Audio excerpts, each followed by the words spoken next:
Hello everyone, நான் உங்கள் தர்ஷினி. இன்றைக்கி பார்க்க போகிற டாபிக் என்னென்னா, நம்மளுக்கு இப்போ ரீசெண்டாக டிஜிட்டல் கரன்சி அப்படின்னு ஒரு டாபிக் வந்து இந்தியாவில் ரொம்ப ஃபேமஸாக போய்கிட்டுருக்கு.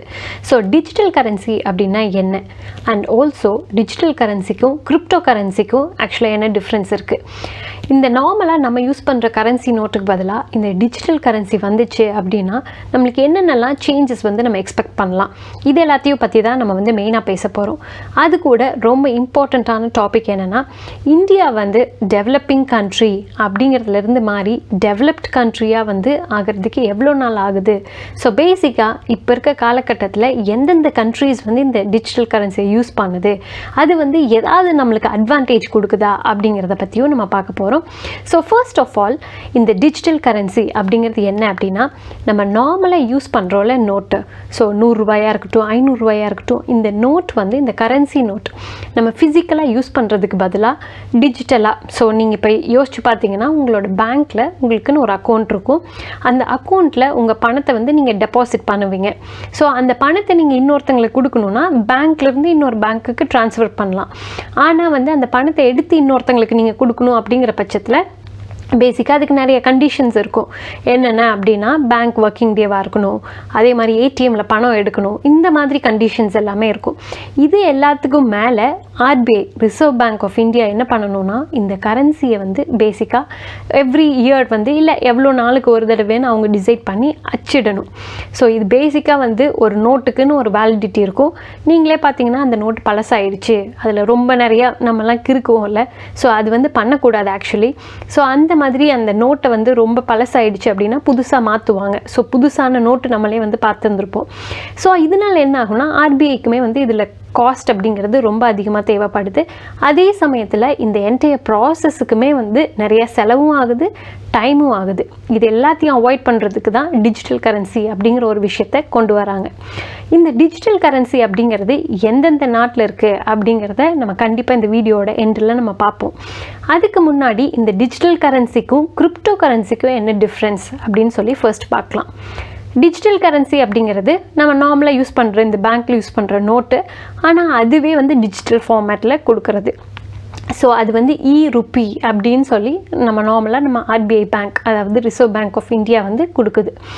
ஆனால் வந்து கிரிப்டோ கரன்சி அப்படிங்கிறது என்னென்னா, ஒரு தனியான ப்ரைவேட் பர்சன் தான் வந்து இதை கண்ட்ரோல் பண்ணுறாங்க அப்படின்னு சொல்லி நம்ம வந்து வச்சுக்கலாம். ஸோ இண்டிவிஜுவல் பர்சன், இதுக்குன்னு ஒரு ஸ்ட்ரக்சர் கிடையாது. இதுதான் வந்து இந்த இதில் மெத்தடாக இல்லை ப்ராசஸாக ஃபாலோ பண்ணணும்னு எந்த ரூல்ஸ் அண்ட் ரெகுலேஷன்ஸும் கிடையாது. அதே சமயத்தில் நீங்கள் வந்து ஒரு டெக்னிக்கல் பர்சன், ஒரு பசில் வந்து உங்களால் சால்வ் பண்ண முடியும், நீங்கள் வந்து எனர்ஜியை வந்து கொஞ்சம் யூஸ் பண்ண முடியும்னா உங்களால் மைனிங் அப்படிங்கிற கான்செப்ட், நீங்கள் வந்து கிரிப்டோ கரன்சியை பற்றி படிச்சிருக்கீங்கன்னா மைனிங் அப்படிங்கிற கான்செப்ட் யூஸ் பண்ணி பிட்காயினோ இல்லை கிரிப்டோ கரன்சியோ வந்து உங்களால் மைன் பண்ணிக்க முடியும். ஸோ பேசிக்காக நீங்கள் அந்த ஒரு பசில் மாதிரி இருக்கும், அதை நீங்கள் சால்வ் பண்ணுறீங்க. ரொம்ப ஈஸியரான பசில் கிடையாது. அதை சால்வ் பண்ணுறீங்கன்னா உங்களுக்கு ஒரு பிட்காயின் வந்து கிடைக்கும் அப்படிங்கிற மாதிரியான கான்செப்ட் வந்து இருக்குது. பட் இது டிஜிட்டல் கரன்சி, நம்மளோட இந்தியன் e-Rupee அப்படிங்கிற கான்செப்டில் வந்து இந்த மாதிரி மைனிங் அப்படிங்கிற ஒரு விஷயம் கிடையாது. ஸோ பேசிக்காக என்னென்னா, உங்கள் கிட்ட இருக்க பணத்தை நீங்கள் டிஜிட்டலாக மாற்றிக்கணுன்னா நீங்கள் மாற்றிக்கலாம். மெயினாக எதுக்காகனா, இது வந்து ஆல் த்ரூ த இயர் எல்லா நாளுமே உங்களால் ஆன்லைனில் வந்து ட்ரான்ஸ்ஃபர் பண்ணிக்க முடியும். அதே சமயத்தில் ரொம்ப ஈஸியராகவும் ப்ராசஸ் பண்ணிக்க முடியும். ஏடிஎம் ஓப்பன் ஆகிருக்கணும், பேங்க் ஓப்பன் ஆகிருக்கணும், இந்த மாதிரி எந்த விதமான ப்ராப்ளம்ஸுமே இருக்காது. ஸோ இதுக்கு தான் வந்து மெயினாக இந்த டிஜிட்டல் கரன்சி அப்படிங்கிறத வந்து இன்ட்ரடியூஸ் பண்ணுறாங்க. அதே சமயத்தில் இந்த டிஜிட்டல் கரன்சி அப்படிங்கிற ஒரு விஷயம் வந்து உண்மையாலுமே பெனிஃபிஷியலாக இருக்கா, இல்லை வந்து இது பெனிஃபிஷியல் இல்லையா அப்படின்னு சொல்லி பார்த்தோம்னா, பேசிக்காக இந்த டிஜிட்டல் கரன்சியை வேர்ல்டு ஃபுல்லாக நிறைய பேர் வந்து இது பண்ணணும் அப்படின்னு சொல்லி டிசைட் பண்ணியிருக்காங்க. ஸோ 2020 வந்து கிட்டத்தட்ட 30 கண்ட்ரிஸ் வந்து இதுக்கு ஆதரவு தெரிவிச்சிருக்காங்க. பட் இப்போது இந்த 2022 எவ்வளோ கண்ட்ரிஸ்ன்னு பார்த்தா கிட்டத்தட்ட 87 கண்ட்ரிஸ் வந்து ஆமாம் நாங்கள் டிஜிட்டல் கரன்சியை கொண்டு வரணும் அப்படின்னு சொல்லியிருக்காங்க. இதிலிருந்தே நம்மளுக்கு வந்து தெரிஞ்சுக்கலாம் நிறைய வந்து பெனிஃபிட்ஸ் வந்து இதுக்கு இருக்குது. இது வந்து 2 சைடுமேன்னு கூட சொல்லலாம். கவர்மெண்ட் சைடுக்கும் இதனால் பெனிஃபிட்ஸ் இருக்குது, அதே சமயத்தில் பப்ளிக்காக இருக்க நம்மளுக்குமே வந்து இதில் பெனிஃபிட்ஸ் இருக்குது. அண்ட் ஒன் இன்ட்ரெஸ்டிங் விஷயம் இதுதான் வந்து நம்ம இந்தியா வந்து டெவலப்பிங் கண்ட்ரியிலேருந்து டெவலப்ட் கண்ட்ரிக்கு வந்து சீக்கிரமாக நம்ம போயிடுவோம் அப்படிங்கிறதுக்கு உண்டான ஒரு எக்ஸாம்பிள் கூட சொல்லலாம். ஸோ பேசிக்காக இந்த 87 கண்ட்ரி இப்போ ஆதரவு தெரிவிச்சிருக்காங்கல்ல இந்த டிஜிட்டல் கரன்சியை நாங்கள் கொண்டு வரோம் அப்படிங்கிறதுல. ஸோ அதில் வந்து இப்போது மார்ச் 2022 வரைக்கும்னு பார்த்தோன்னா வெறும் 9 கண்ட்ரி மட்டும்தான் அந்த டிஜிட்டல் கரன்சியை கொண்டு வந்திருக்கு. அதில் வந்து யூஎஸ் கிடையாது. பட் இந்தியா வந்து அது வந்து டெஸ்டிங் ஃபேஸ்க்கு ஆக்சுவலி கொண்டு போயிட்டாங்க, அதை இம்ப்ளிமெண்ட்டுமே பண்ணிட்டாங்க. ஸோ நம்மளுக்கு இந்த நவம்பர் மந்த் வந்து டிஜிட்டல் கரன்சி டிஜிட்டல் e-Rupee அப்படிங்கிறது கொண்டு வந்திருக்காங்க. ஸோ பேசிக்காக இது வந்து 2 ஃபார்மேட்டில் கொண்டு வந்திருக்காங்க. ஸோ ஒன்று வந்து என்னென்னா நம்மள மாதிரி இருக்க பப்ளிக்கு ரீட்டெயில் டிஜிட்டல் கரன்சின்னு கூட சொல்கிறாங்க. ஸோ அது வந்து என்னென்னா நம்மள மாதிரி இருக்க பப்ளிக் வந்து நம்ம டிஜிட்டலாக எல்லாத்தையும் ட்ரான்ஸ்ஃபர் பண்ணிக்கலாம் மணியை அப்படிங்கிற கான்செப்ட். இன்னொன்று வந்து என்ன அப்படின்னா இன்டர் பேங்க், ஒரு பேங்க்குக்கும் இன்னொரு பேங்க்குக்கும் இருக்கிற பல்கான அமௌண்ட், அதாவது ஹோல்சேல் டிஜிட்டல் கரன்சி அப்படிங்கிறது அதோட கான்செப்ட். ஸோ இந்த 2 விதத்தில் தான் வந்து ஆர்பிஐ கொண்டு வந்திருக்கு. ஸோ இதில் ஃபர்ஸ்ட் விஷயமான அந்த இன்டர் பேங்க் அதாவது ஒரு பேங்க்குக்கும் இன்னொரு பேங்க்குக்கும் இருக்கிற அந்த இன்டர் பேங்க் டிஜிட்டல் கரன்சி அதுதான் வந்து மெயினாக இப்போ ஃபர்ஸ்ட் ஸ்டார்ட் பண்ணியிருக்காங்க ஃபர்ஸ்ட் ஃபேஸில். நம்மளுக்கு வந்து இது வரும்போது என்னென்ன சேஞ்சஸ் வரும் அப்படின்னு சொல்லி பார்ப்போம். ஸோ இது வந்து நம்மளுக்கு வந்து வரும்போது எப்படி ட்ரான்ஸ்ஃபர் பண்ணணும், என்னென்ன சேஞ்சஸ் இருக்கும் அப்படிங்கிறத நம்ம தெரிஞ்சுக்கணும். நம்ம எல்லா தடவையுமே ஒரு சேஞ்ச் அப்படிங்கும்போது இனிஷியலாக கொஞ்சம் பயப்படுவோம். அது வந்து ரொம்ப நார்மலான ஒரு விஷயந்தான். பழைய காலத்தில் நம்ம ஏடிஎம்மில் எடுக்கிறதுக்கு ரொம்ப பயப்பட்டோம். ஏன்னா வந்து பேங்க்லேயே நம்ம வந்து பணம் போட்டு பணம் எடுத்து இப்படியே பழகினதுனால ஏடிஎம் மூலமாக பணம் டெபாசிட் பண்ணுறதுக்கு நம்மளுக்கு இனிஷியலாக ரொம்ப ஹெசிடேஷன் இருந்துச்சுங்கிறது உண்மை தான். அதுக்கு அடுத்த ஸ்டெப்பாக வந்து அதை நம்ம பழகிட்டோம். அதுக்கு அடுத்த ஸ்டெப்பாக வந்து நம்மளுக்கு இப்போது எல்லாமே வந்து ஆன்லைனில் கூகுள் பேவாக இருக்கட்டும், இல்லை வந்து பேபாலாக இருக்கட்டும், இந்த மாதிரி நிறைய டிஜிட்டலாக வந்து நம்ம ட்ரான்ஸ்ஃபர் பண்ணிக்கலாம் அப்படிங்கிற ஒரு விஷயம் வரும்போது அதுக்கு இனிஷியல் ஸ்டேஜில் கொஞ்சம் நம்ம வந்து ஹெசிடேட் பண்ணோம். ஏன்னா அந்த ப்ராசஸ் எதுவுமே நம்மளுக்கு தெரியாது, எல்லாமே புதுசான ஒரு விஷயமா இருக்குது. பட் இன்றைக்கி நம்ம பார்த்தோம் அப்படின்னா எந்த கடையை நீங்கள் எடுத்துக்கிட்டீங்க, ஒரு ஸ்ட்ரீட் ஃபுட்டில் நம்ம போய் சாப்பிட்ணுன்னா கூட அங்கே கூட கூகுள் பே இருக்குங்கிறத நம்மளால் கவனிக்க முடியுது. அதே மாதிரி தான் இந்த டிஜிட்டல் கரன்சி அப்படிங்கிற ஒரு விஷயம் வந்து நம்ம அடாப்ட் பண்ணிக்கும் போதுமே ஒரு பெரிய சேலஞ்ச் இருக்குங்கிறது உண்மை தான். மெயினாக என்னென்னா ஒரு பர்சன்லேருந்து இன்னொரு பர்சனுக்கு வந்து நம்ம மணி அனுப்புகிறோம் அப்படின்னா என்ன நார்மலாக இதுக்கு யூஸ் பண்ணணும் அப்படிங்கிறத சொல்கிறாங்க. பேசிக்காக இது வந்து நம்ம இன்னும் டெஸ்ட் பண்ணி பார்க்கல.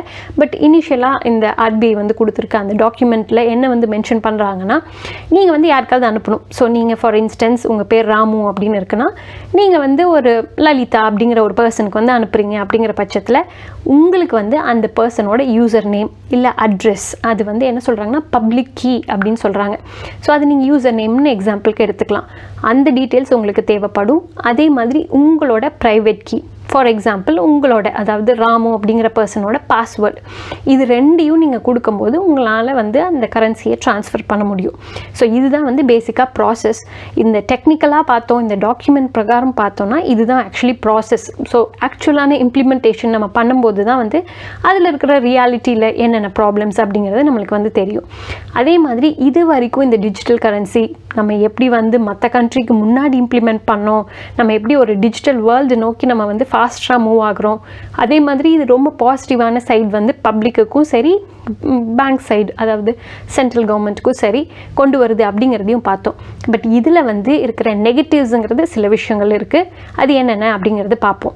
So first of all RBI என்ன சொல்லியிருக்குன்னா, நீங்கள் வந்து உங்களோட பணத்தை இந்த டிஜிட்டல் ஃபார்மேட்டில் வந்து வச்சுருக்கீங்கன்னா உங்களுக்கு வந்து இன்ட்ரெஸ்ட் அப்படிங்கிற ஒன்று வந்து கிடையாது அப்படின்னு சொல்லியிருக்காங்க. ஸோ ஃபார் எக்ஸாம்பிள் நீங்கள் வந்து உங்களோட அக்கௌண்ட்டில் வந்து வச்சுருக்கீங்கன்னா உங்களுக்கு சேவிங்ஸ் ரேட் இன்ட்ரெஸ்ட்டுன்னு நீங்கள் ஒரு ஃபார் எக்ஸாம்பிள் 10,000 ரூபா உங்களோட அக்கௌண்ட்டில் வந்து ரொம்ப மாதமாக வச்சுருக்கீங்கன்னா அதுக்கு இன்ட்ரெஸ்ட்டுன்னு ஒரு கொஞ்சம் அமௌண்ட்டாவது தருவாங்க.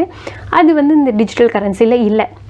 மெயினாக எதனாலன்னா, ஸோ நார்மலாக இதே மாதிரி ப்ராசஸ் பண்ணி எல்லாத்தையுமே நீங்கள் டிஜிட்டலைஸ் ஆக்கிட்டிங்கன்னா பேங்க் அப்படிங்கிறது ரன் ஆகாது அப்படிங்கிற ஒரு காரணத்தினால அதை அவாய்ட் பண்ணணுங்கிறதுக்காக தான் இந்த மெயின் கான்செப்ட் வந்து கொண்டு வந்திருக்காங்க. அதே சமயத்தில் இந்த டிஜிட்டல் கரன்சி அப்படிங்கிறது எல்லாருக்கும் எல்லா நேரத்துலையும், அதாவது ஒரு சில மெயின் சிட்டிஸில் இருக்கிறவங்களுக்கோ இனிஷியலாக வந்து இது ஈஸியாக அடாப்ட் பண்ணிக்கிறவங்களுக்கோ அது எல்லாத்துக்குமே கொஞ்சம் ஈஸியராக இருக்கும். பட் கொஞ்சம் வயசானவங்களாக இருக்கட்டும், இல்லை வந்து அவங்களுக்கு டெக்னாலஜி அவ்வளோ யூஸ் பண்ண முடியாதுங்கிறவங்களுக்காக இருக்கட்டும், அவங்களுக்கு எல்லாத்துக்கும் இந்த டிஜிட்டல் கரன்சி அப்படிங்கிறது கொஞ்சம் கஷ்டமான ஒரு விஷயந்தான். பட் ஸ்டில் நம்ம வந்து இந்த டிஜிட்டல் வேர்ல்ட் அப்படிங்கிற ஒரு டிரெக்ஷன் நோக்கி தான் நம்ம போய்கிட்டு இருக்கோம். And most of the developed கண்ட்ரீஸே வந்து இது டெஸ்டிங் ப்ராசஸில் வந்து வச்சுருக்கு அண்ட் ஸ்டில் ரிசர்ச் ஃபேஸில் வந்து வச்சுருக்கு. அப்படிங்கும்போது இந்தியா வந்து இதை ஆல்ரெடி இம்ப்ளிமெண்ட் பண்ணிட்டாங்க அப்படிங்கிறது ரொம்ப பெரிய ஒரு விஷயந்தான். நம்ம இந்த டிஜிட்டல் கரன்சி எப்படி போகுது அப்படின்னு வெயிட் பண்ணி தான் பார்க்கணும். நீங்கள் வந்து இந்த டிஜிட்டல் கரன்சின்னு ஒன்று வந்துச்சுன்னா அப்போவும் கரன்சி கையில் இருக்கிற நோட் யூஸ் பண்ணி தான் எல்லா ஒர்க்கும் நீங்கள் பண்ணுவீங்களா, இல்லை சேஃப்டி ரீசன்ஸ்னால ஈஸியர் பர்பஸ்னால இந்த டிஜிட்டல் கரன்சிக்கு நீங்கள் மாறுவீங்களா அப்படின்னு சொல்லி கண்டிப்பாக கமெண்ட் பாக்ஸில் லீவ் பண்ணுங்கள். நம்ம இன்னொரு டாப்பிக்கில் வேறு ஒரு வீடியோவில் பார்க்கலாம். அது வரைக்கும் பாய்.